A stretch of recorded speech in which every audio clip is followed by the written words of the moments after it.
Galon.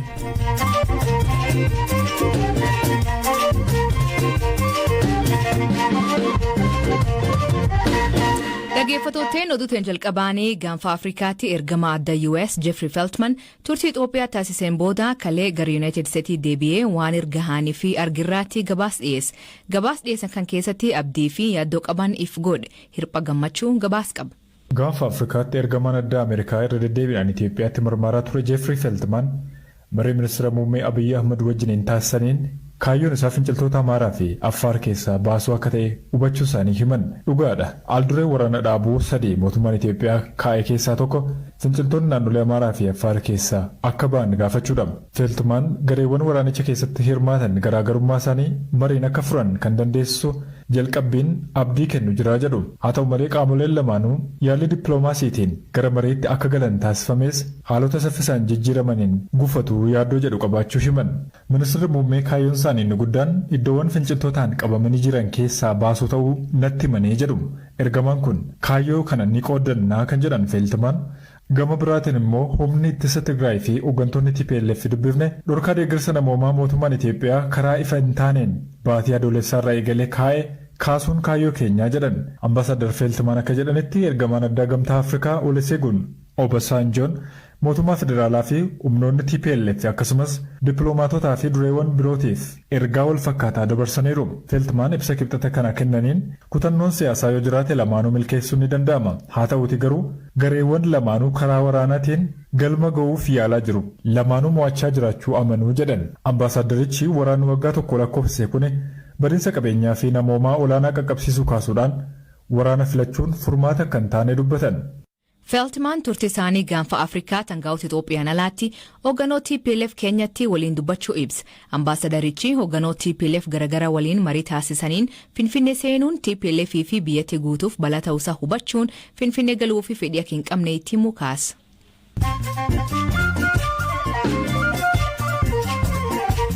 Dhaggeeffattootni amma oduu gaggabaaboo addunyaa isanii dhiyeessaa jalqabaan Itoophiyaan dippiloomaatoota Ayirlaand aariiti. Mootummaan Itoophiyaa torbaan dabree dippiloomaatota embaasii Ayirlaand keessaa hojjetoota 6 keessaa 4 torbaan tokko keessatti akka bahan ministeeriyaa ja'alaa beeksise. Itoophiyaan murtee kan fudhatteef ejannoo Ayirlaand waraanaa fi rakkoo namoomaa biyyatti keessa jiru ilaalchisuun mana maree nageen mootummoota gamtoomanii dabalatee sadarkaa idil addunyaatti qabaatirraa kan ka'e. Ayirlaand gamisiitiin murtee Itoophiyaa kanaan gadduu isii ibsite.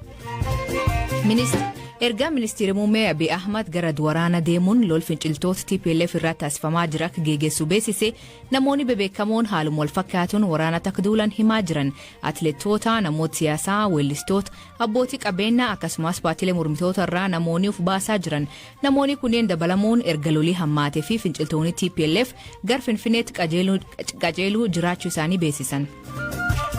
Dhaabbanni mootummoota gamtoomanii adoolessa 7 waggaa cufaa guyyaa addunyaan afaan Swahilii kabajtuu ta'uu labse. Swahiliin afaan Afrikaa bahaatti guddinaan fayyadaman ta'ullee jiddugaleessaa fi kibba Afrikaatti illee hin dubbatamu. Kun afaan jalqabaa ka Afrikaa keessa beekamtii argatee guyyaa kabajaa UNESCOon kenniteef. Boon cimaa Soomaaliyaatti uummata miidhaa jiruu fi mootummaan biyyattii labsii yeroo muddamaa labse. Ministeerri muummee Soomaaliyaa Hussein Roble uummanni Soomaalii fi hawaasni idil addunyaa akka isaaniif birmatu gaafate. Sababoon kanaa fi horiin hedduun dhumatee bakkeewwan gariitti namni du'uu himan. Kaampaniin teknoolojii guddichi Apple dhaabbanni Israa'el NSO jedhamu maamiltoota isaa Apple fayyadaman jala odeeffannoo hatuu yookiin haka gochuu yaalee jechuun himate. Sooftiweeriin NSO'n oomishu bilbilawwan iPhone fi Android ta'an kamiidha yoo ta'u ergaawwan gaggabaaboo suuranii fi iimeelii galmeessuuf akkasumas haasaa bilbila butuuf kan qophaa'ee jedhan. NSO'n ammoo shororkeessitoota fi namoota akka hojjetan irratti xiyyeeffachuu hima. Haa ta'u malee sooftiweeriin kun falmitoota mirgoota namoomaa namoota siyaasaa fi gaazexeessitoota butuu fi faayidaa roolaa himanna jedhuu irraa dhiyaatan. Laayibeeriyaatti miseensota waraanaa 200 qacaruu fi beesis bahee fi dubartoonni 7,000 ol dhiyaachuun dhaga'ame. Waraanni biyyattii ka Ameerikaan leenji'u kun diqa waan ta'eef dabalachuuf beesis kan dhiyeesse.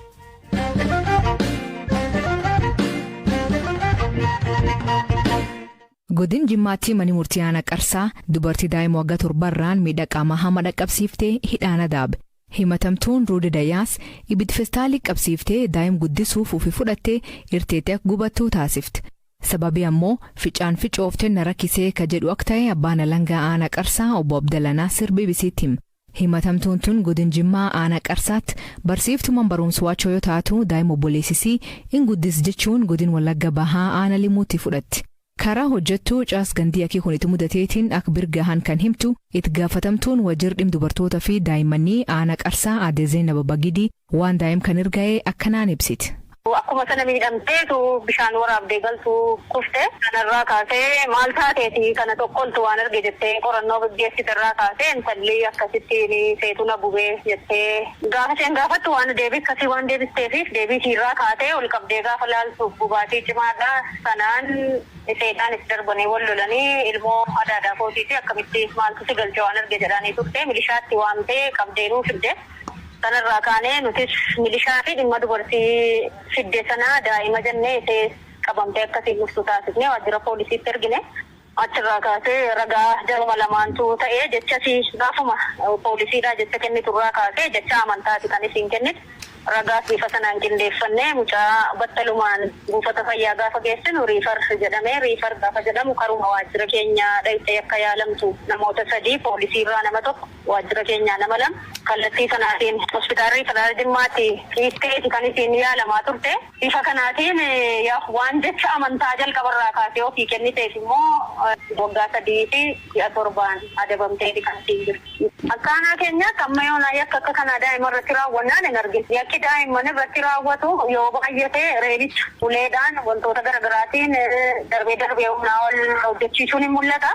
Waan akkana daangaa darbee garuu tarkaanfii gara jabeenya akka kana gaafa fudhatan yeroo nu mudatu anis yeroo dhiyoo iddoo sana dhaqus jiraataadhuma aanichaati. Waan akkana daangaa darbee garuu hanga ammaatti nu mudateen beeku waajjirichatti ijoolleenis akka himanitti akka waajjiraattis yakki akkana gara jabeenya akka kanaa daa'ima umurii kanaarratti gaafa raawwatu argameen beeku. Abbaan alangaa gochichi halkaniin raawwatamuu isaa daa'ima ofirra ittisuu hin dandeenye irratti raawwatamuu isaa akkasumas himatamtuun yakkichi firuu ofirraatti kan raawwate ta'uu isaa akka yaada dabbii cimsuutti akka qabamuuf dhiyeessuu isaanii obbo Abdallaan hima. Gam himatamtuutiin immoo gochichi raawwachuu isii amanuu fi gaabbuun isii akkasumas kuusa yakka kan hin qabne ta'uu isaa akka yaada dabbii salphisuutti akka qabamaniif himan. Mani murtii aanaa Qarsaa dhimmicha erga qorateen booda himatamtuu Rudde Dayyaas irratti hidha waggaa 3 fi 7 irratti murteesse.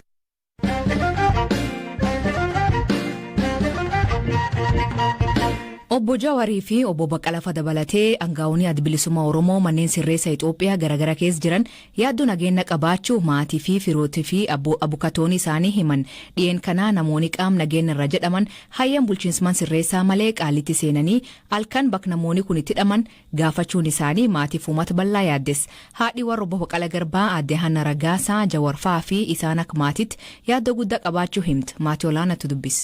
Yaaddoo nageenyaa hin qabu. Baay'ee qabu. Maaliif namni yeroo malee abbaan barbaade ol seenee yoo abaluun hin barbaade yoo jedhe yaaddoo sodaas namatti naqaa.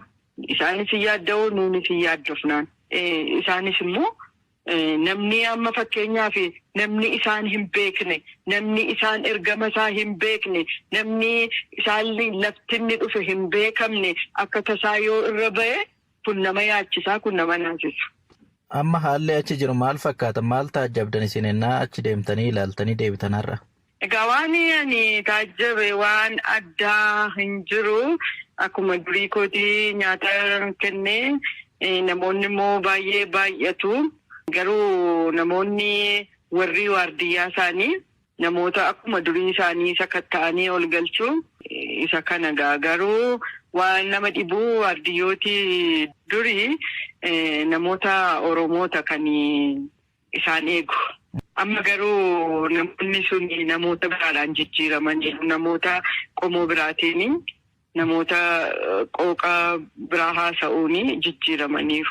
Inni kun egaa amma yaaddoos namatti naqaa maaliif barbaachise akkuma tasaa ka'anii namoota jijjiiruun maaliif barbaachise inni jedhamu yaaddoo namatti naqannu sodaa nutti naqannu. Tole adda Annaa baay'ee galatooma. Ta'uu ishee ulfaadhatis. Yaaddoon hidhamtoota kun qaalitti bakka Jawarii fi Baqqalaan faan jiran qofa don taane aangaa'ota bilisummaa Oromoo dabalatee kanneen manidhaa galaan jiran maatiif abukatoon gaafachuu waan hin dandeenyeef shakkii uumuu himan.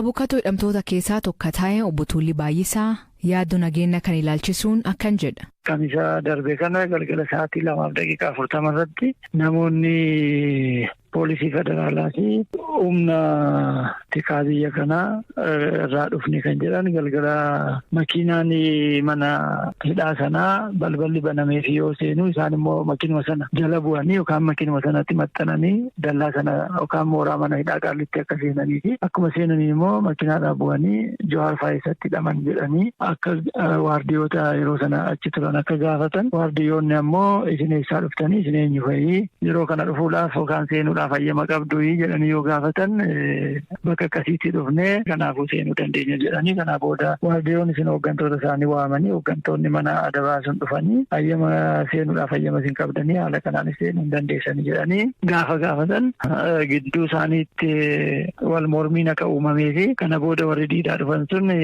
hayi nuti haalli nageenyaa Jawaar fa'aa Baqqalee fa'aa maaliin akka jiru mirkaneeffachuu dhufne jedhanii dallaa sana gadhiisanii akka ba'anii kan nuti manii isuma kana yoo laallu haala akkasii kana dura uumamee hin beeku manni hidhaa sun ofiisaa maqaansaa bakka mana hidhaa eegumsa olaanaa jala jiru kan jedhudha bakka kana namni akkuma salphaatti hayyama malee sa'aatii 2:40 irratti seenuun sirrii miti seeraanis aladha namoonni kun hin qoratamne fi manni amala sirreessaa sunis silaa namoota kana qabee qoratee to'atee maaliif akka isaan dhufan eenyuuf akka isaan ta'an kana ifa godhee yoo yakkaa wanti gaafachiisu jiraatellee gaafatee qulleessuu qaba malee namoota kana akkasitti gallakkisuun qabu ture haala kanaan sababa isaan gallakkifamaniif maamiltoonni keenya namoonni kun seenuun isaanii akka seenan immoo maqaa keenya dhahanii nu gaafachuun isaanii nagaadhaaf kan dhufanii miti nageenyi keenya rakkoorra kan jiru ta'uu isaa nutti argisiisa jedhanii isaaniif warri maatiinis jabeessaniiti kaasuu jechuudha. Kabraa maatiin kan kaasanii namoonni kana dura jara kanatti dhiyaatanii fi wal beekan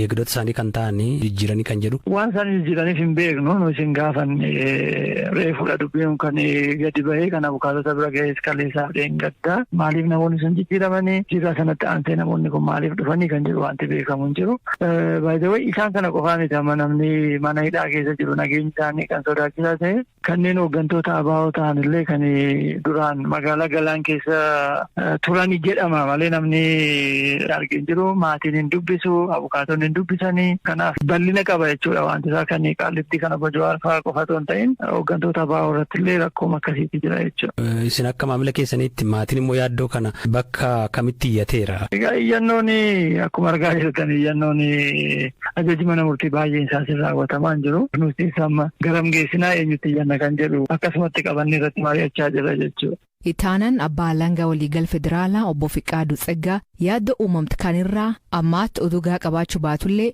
mootummaan nageen hidhamtootaa itti gaafatamummaa qabaachuu himu. Akka mootummaatitti eegumsa mana sirreessaa jiran keessa shakkamtoota hidhamtoota hundumaaf eeguun dirqama mootummaati. Kunis godhamaa jira.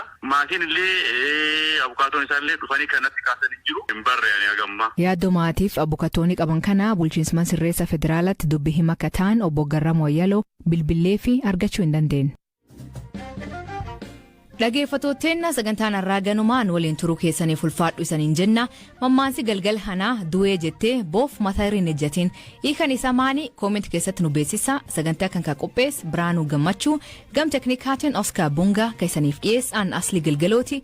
Akbor isaati akkana nagaa waaqa keebu.